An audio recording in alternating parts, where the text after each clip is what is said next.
Clyde Beatty Show.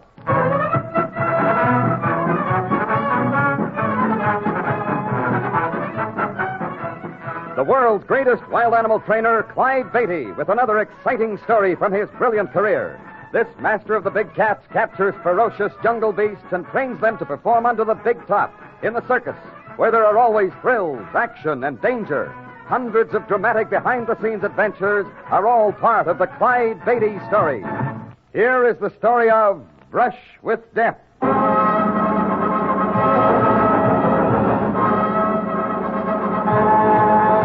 Ladies and gentlemen, calling your attention to the center arena and presenting the greatest act on earth, the one, the only, the death-defying master of the big cat, Clyde Beatty.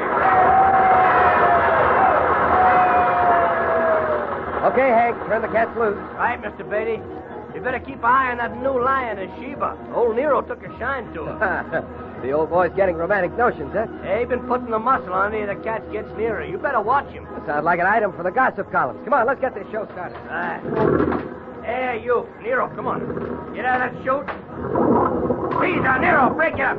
Break it up. Hey, what's the trouble? Caesar, Nero fighting that chute, Mrs. Beatty. They're jamming up the works. Hey, get those cats into the arena. I'm trying, boss. Here they come. What's the matter with Nero, Hank? He hasn't acted like that for a long time. It's that young lioness. He's showing off for us. Oh, I see. Love has come to the king of the beasts. Yeah, I don't like it, Miss Beatty. That old boy's in an ugly mood. He ain't gonna let nothing near that she-cat. Look, he just smacked Caesar off his pedestal. Oh, back there. Up, Caesar. Up. Nero's got his eyes glued on the lioness. Why, that jealous old thing. He's making a fool of himself. Yeah, and he'll make hash out of anything that gets near us. I hope Clyde doesn't try to get in between them. Well, he has to. It's part of the routine. You mean... Remember this next trick? Sheba got to cross in front of the boss to get in that other pedestal. Down, Sheba, down. Over here now. Over here. Oh, Nero don't like it. He's crouching on his pedestal. He's going to leap. Clyde!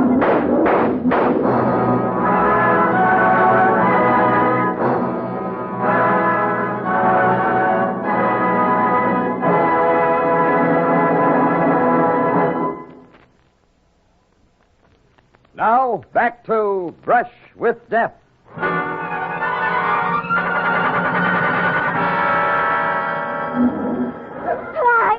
Are you all right? He's all right, Miss Beatty. Nero just nicked his leg. His pants are torn. He's bleeding. Clyde, come out of there. You're hurt. I'm all right, just a scratch. Hank, you shouldn't stay in there. Ma'am, it's safer for him to finish the routine. If he don't, the cats get all fouled up. We'll have a mess out there. Oh, I wish this was over. I wish he'd let those animals out. That could be over in a minute. I'll get ready to open the chute.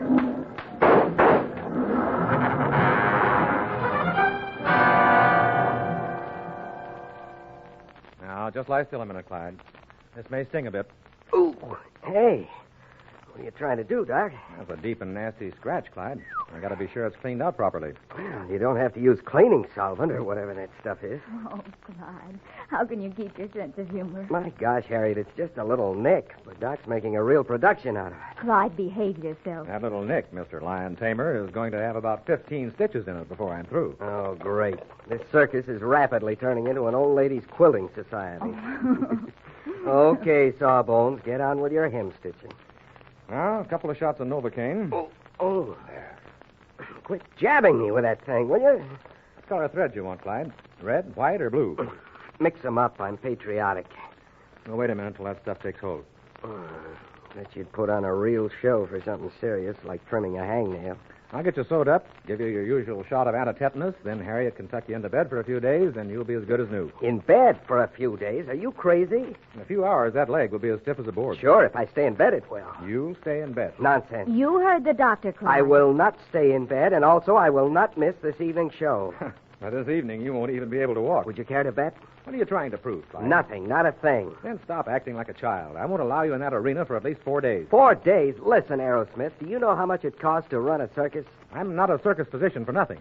It costs tens of thousands of dollars. Yeah, and it costs just the same even when we don't give a performance. Are you the only attraction with this circus? Listen, with this turn of cold weather, we've had to pull every stunt in the book to get crowds. Leave out my act with the big cats, and we'll have more empty seats than our leopards have spots. You try dodging those cats on that gimpy leg, and your show will wind up with an empty saddle in the old corral. Look, there's only 2 weeks left of the tour. We got to take in every nickel we can. I'm serious, Clyde.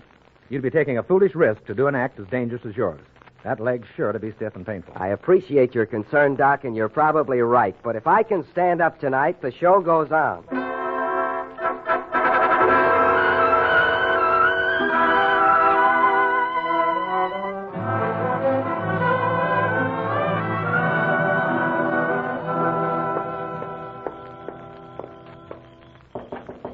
Just a moment. Well, Harriet, is something wrong? Yes, Doctor, it's Clyde. He's pacing up and down his room, exercising that leg to keep it from getting stiff. Oh, that Beatty. Well, don't worry, Harriet. He won't be on his feet long. Oh, you don't know my man. Don't tell Clyde, but along with his pills, I fed him a sedative. He'll soon be sleeping like a baby. Oh, good. Well, let's go have a look. Well, it's a couple of hours before the evening show. I'm glad he'll be asleep by then. He will be. I slept him one nice little dose. If I can get him to lie down, he'll be sure to doze off. Clyde's the most stubborn man I've ever known. Now, Harriet, you know you don't believe that. But he just won't listen to reason. Why, I've seen him go into that arena with cuts and bruises that would put most men in the hospital. Clyde Beatty isn't like most men. That's for sure. But he doesn't do those things merely for heroics. He's too smart for that. I know. It's just that he's so wrapped up in his circus. He feels responsible for everyone who works with us. He never wants to let anyone down. Well, here's the trailer. Sounds kind of quiet in there. Maybe he's asleep. Let's see.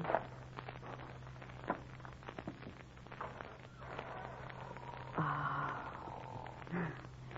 He's sound asleep, Doctor. Good. The rest will do him good. Oh, that's a load off my mind. He won't wake up for hours. Probably sleep right through the night. Oh, I hope so. Well, I've got a job to do. You mean to call off the performance? Why, Doctor, don't you know? The show must go on. I forgot. You're also one of that strange breed called show people. Right.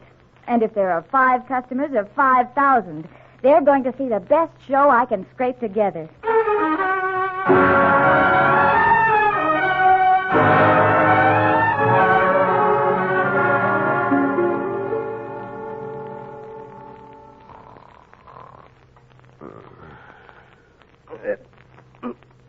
Harriet? Harriet, are you here? What time is it? Oh, ooh, that leg. Stiff as a plank. Shouldn't have gone to sleep. Where's that darn clock? Oh.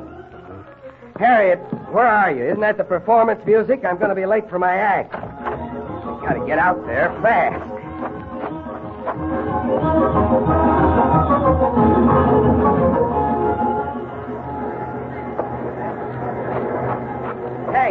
Hank, what act's on out there? Well, Mr. Beatty, what are you doing here? Never mind. Where's Mrs. Beatty? She just finished a turn with Brimba and Anna May. She's back in the dressing tent going over a fill-in dancing act with some of the girls. A fill-in for what? A fill-in for your act with the big cats, of course. Nonsense. This crowd wants to see animals, not dancers. Well, the boys are tearing down the steel arena. Crowd knows you ain't going on. Hank, stop the boys. Have them put that cage back together. Boss, you can't go on. Do what you're told. Then get those cats out there.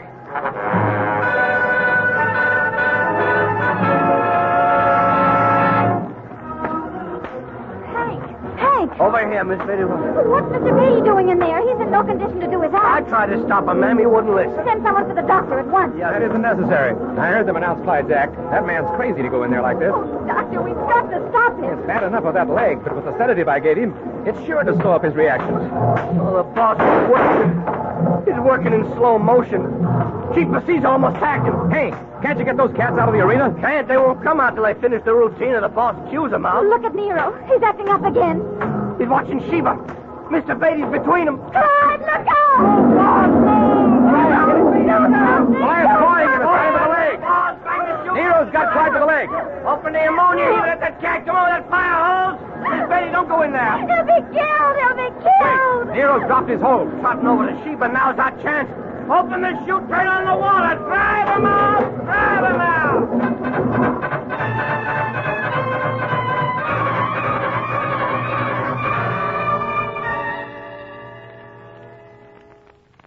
And other forceps, quickly.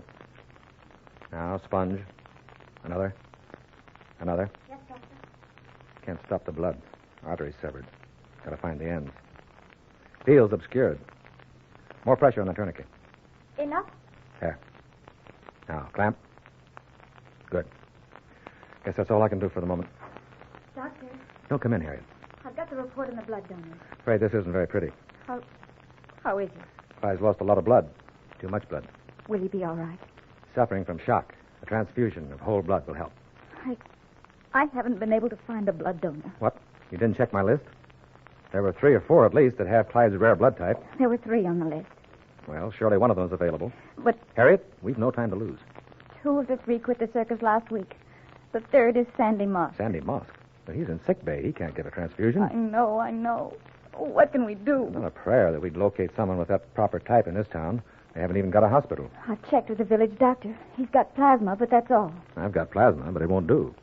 Where's the nearest large city? Madison. It's 50 miles away. 50 miles. I better get a call through right away. Could we drive him to Madison? Can't. Don't dare move him until he gets a transfusion. Operator, this is an emergency. Put me through to the General Hospital in Madison. Quickly, please. What are you going to do? It's a big hospital. They'll surely have a donor. They can rush him out here in an ambulance. Better put another blanket over him, nurse. Yes, doctor. Oh, he's so pale, doctor. So pale. He's in a state of deep shock. I'll do everything I can for him. Do you think they can get here from Madison in time? Let's hope so, my dear. Let's hope so. Hello? General Hospital? This is Dr. Backman speaking. I want you to send an ambulance to the Clyde Beatty Show.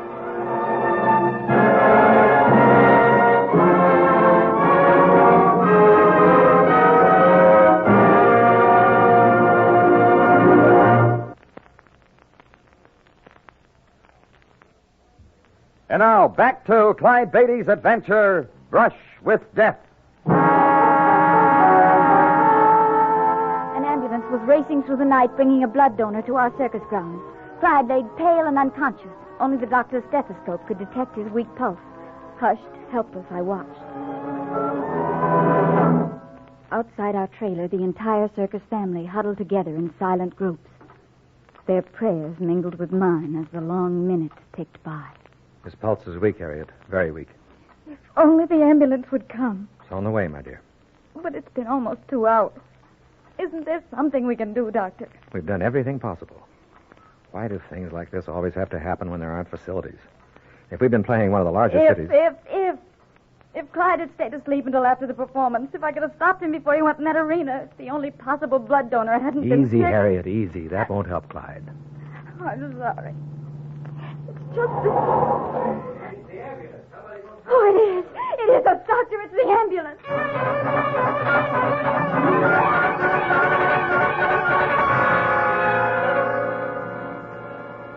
After the transfusion, Clyde rallied immediately. His pulse grew strong, and the deathly pallor left his bruised and battered body. It was possible now for him to be moved to the big hospital in Madison. I waited endless hours in the corridor outside the operating room where the doctor worked. Harriet. Oh, Norman Carroll, how did you get here? I heard the flash of Clyde's accident on the radio, and I hopped a plane from Chicago. Oh, Norman, I'm so glad you're here. How is he? How's Clyde? They've had him in the operating room for over 3 hours. Seems more like 3 years. You poor dear, you look exhausted. Can't I take you someplace where you can rest? I'd rather stay here. Well, let me get you some coffee, then. No, thanks, Norman. I'm all right. Well, there's Dr. Backman. Oh, they must be finished. Norman, when'd you get here? Just now. How is he, Doc? Fair shape. We've been working on him for over 3 hours. Can I see him? They'll be wheeling him by here. Oh, there they come now. Is he awake? Is he? He's been cracking feeble gags with us for the past hour. We didn't want to keep him under general anesthesia too long. Well, Harriet, here's your man. Oh, darling. Hi, honey. Darling. These interns finally got through practicing their homework on me. Was it a rough go, dear? Not so bad. Saved a lot of time if they'd have had a sewing machine. Am I still under the anesthetic, or did that laugh come from Norman Carroll? Oh, it's me, Clyde. How's it going, boy? He got me in stitches. Give this guy some more ether, Doc. He thinks he's a comic. If you gentlemen have finished your floor show, maybe the nurse can get my patient to bed. All right, nurse, wheel this funny man out of here. Yes, Doctor. May I go along, Doctor? Sure, sing him a lullaby. He's got lots of sleeping to do. So long, Clyde. See you later. Yeah. Stick around, chum, and I'll give you the details on how Clyde got caught. How about that guy? Got more thread in him than a hooked rug, and he cracks jokes. His condition's no joke, Norman. He's far from being out of the woods yet. How bad is it, Doctor? We won't know for several days. Nero's slashed and clawed him pretty severely. That cat's teeth went clear through to the bone. Oh, that's awful. It's bad, but we'll do our level best to save that leg. You mean he may lose his leg? There's a great possibility of infection. Clyde Beatty without a leg. Oh, he'd never allow it. He may not have a choice. Why did it have to happen to a nice guy like that? They say that about people who slip in the bathtub and break their necks. But when a man gets in a cage with 40 lions and tigers and something happens to him, then it can't be classified as an accident.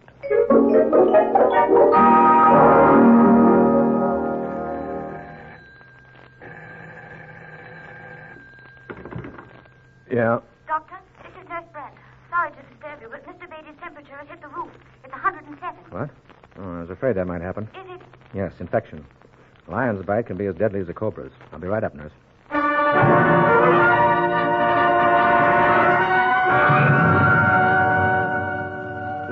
No, absolutely not. Clyde, be reasonable. Let's amputate your leg or else. Well, then it's or else. But, darling, I'd rather have you with one leg than not have you at all.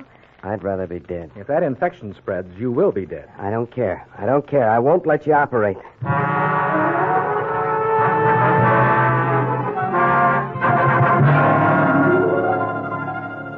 Clyde didn't lose his leg. He must have had the patron saint of lion trainers on his side, for somehow Clyde met the crisis and passed it. 4 months later, he was still in the hospital, a weak and wan shadow of himself, but hobbling around on his own 2 legs. Clyde, dear. Oh, hi, honey. Oh, you've got company. Norman Carroll has come down to see you. Hello, Norman. Well, man, you look great. What in the world are they keeping you in this hospital for? My beaming personality. I keep the other patients cheerful. Well, I can't keep you in here much longer. Bet they toss you out in your ear inside a week. Great. Just when I'm getting used to the place, too. He's joking, Norman. Aren't you, darling? Yeah, I'm joking. I'm funny as a crutch. Why isn't everybody laughing? Want to see me do my stiff leg dance routine? It's a riot. Could be a hit turn in the circus. Replace my wild animal act. Now, stop talking like that, Clyde. These things take time. You have to be patient. Sorry, little mother. I forgot Clyde's got to be a man about this. Oh, Clyde. Well, what do you expect? Sweetness and light? I don't feel sweet, and I certainly don't feel light dragging around these lumps of lead I used to call legs. Look, I got a great idea. My car's outside, Clyde. Maybe you'd like to have me take you for a drive, huh? We could stop for lunch and maybe... Thanks, Norman. I'd rather not. Oh, it'd do you good to get out of this place, see people, get a little air and sun. Some other time. It would be good for you, dear. Good for me. I'm sick of doing things that are good for me. Look, you two run on and have lunch. I got a few things to do, some papers to look over. Oh, wait, Clyde. I'll stay and help you. This is something I have to handle myself. Now go on up with Norman and enjoy yourself.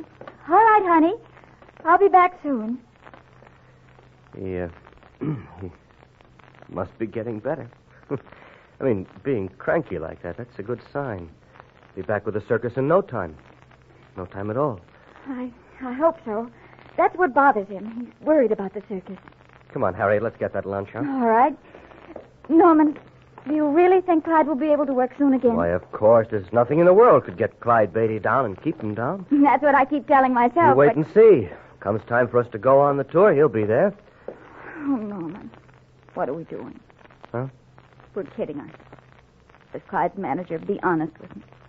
You know we're kidding ourselves. Oh, not at all, Harriet. The only thing wrong with Clyde is he's afraid someone might see him like he is. He can't stand the idea that... Yeah, you're right. We are kidding ourselves, Harriet. Oh, there, my dear. It'll be all right. Oh, it won't be all right. And you don't think so either. We're both afraid Clyde is through. And worst of all, he's afraid of it, too.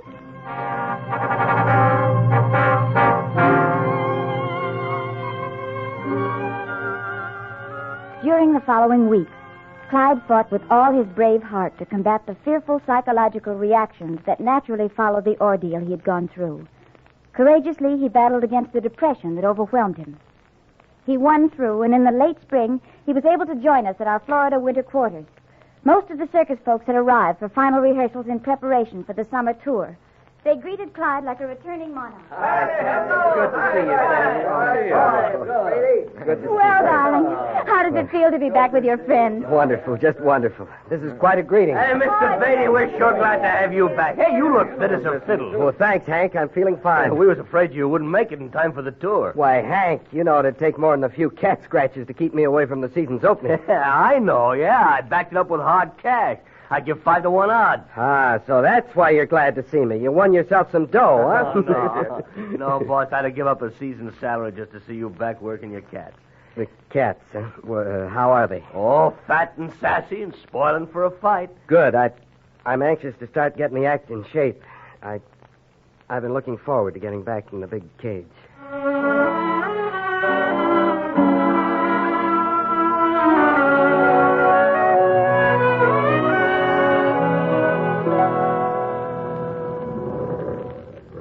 All set, Mr. Beatty. You want to work them out this morning? Yeah, Hank. Yeah, I'd better get started with them. Okay, boss. Here we go. The whole routine? Yep. The old routine. Hey, you, Caesar. Get in there, Caesar. Hide. There's plenty feisty, boss. Want them just a few at a time? Turn them in the regular order. Okay, all yours, boss. Aye, you slinker.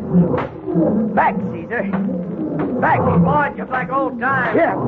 Here's Sultan, boss. Send him in. Right. And the next one is Nero. Nero, hold him up. That'll be all for today. Was something wrong, boss? No, that's all for today. Oh, we haven't even got started. I said that's all for today. Yes, sir. Yes, Mr. Beatty.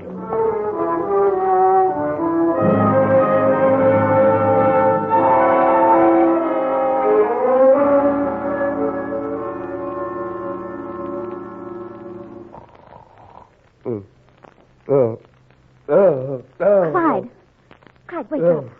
You must be dreaming, Clyde. Clyde, dear. What? Oh, sorry, honey. I must have had a nightmare.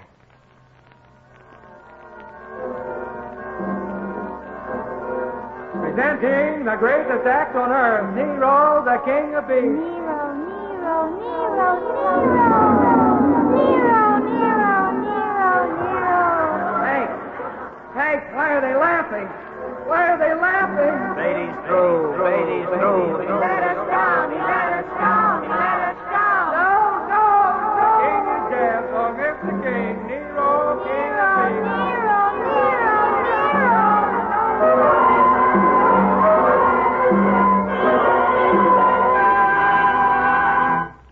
No. Clyde, what is it?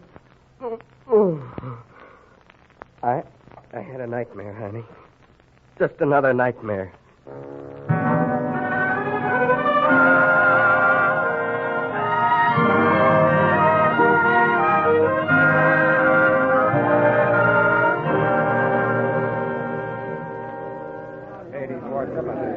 No, you guys are all wet. Mr. Beatty never let us down. I tell you, when the show's ready to open, he'll be out there with his act. Mr. Beatty. Oh, we didn't see you standing there, boss. Gee, Never mind.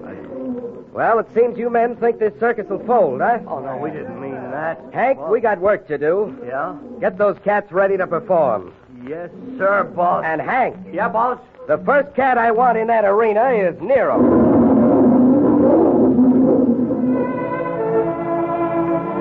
Clyde, I've never seen anything like it. You certainly settled your score with Nero. Yeah, but more important, honey, I settled something with myself.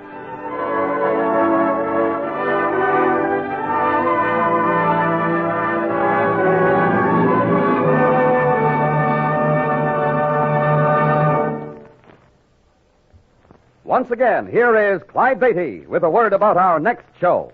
Deep in the jungles of northern Rhodesia lives a fabulous tribe of gigantic natives, the Wambasi. They're extremely savage and keep all other natives away from their country because they wish to maintain the strain that sets them apart from all other tribes. You see, the Wambasi are over 7 feet tall. In our next story, Land of the Giants, Harriet and I will tell you an exciting adventure that occurred when we were captured by the Wambasi. All stories are based upon incidents in the career of the world-famous Clyde Beatty and the Clyde Beatty Circus. The Clyde Beatty Show is produced by Shirley Thomas. Brush with Death was written by Robert T. Smith and Frank Hart Tausig. All names used were fictional, and any resemblance to persons living or dead is purely coincidental. This is a Commodore production.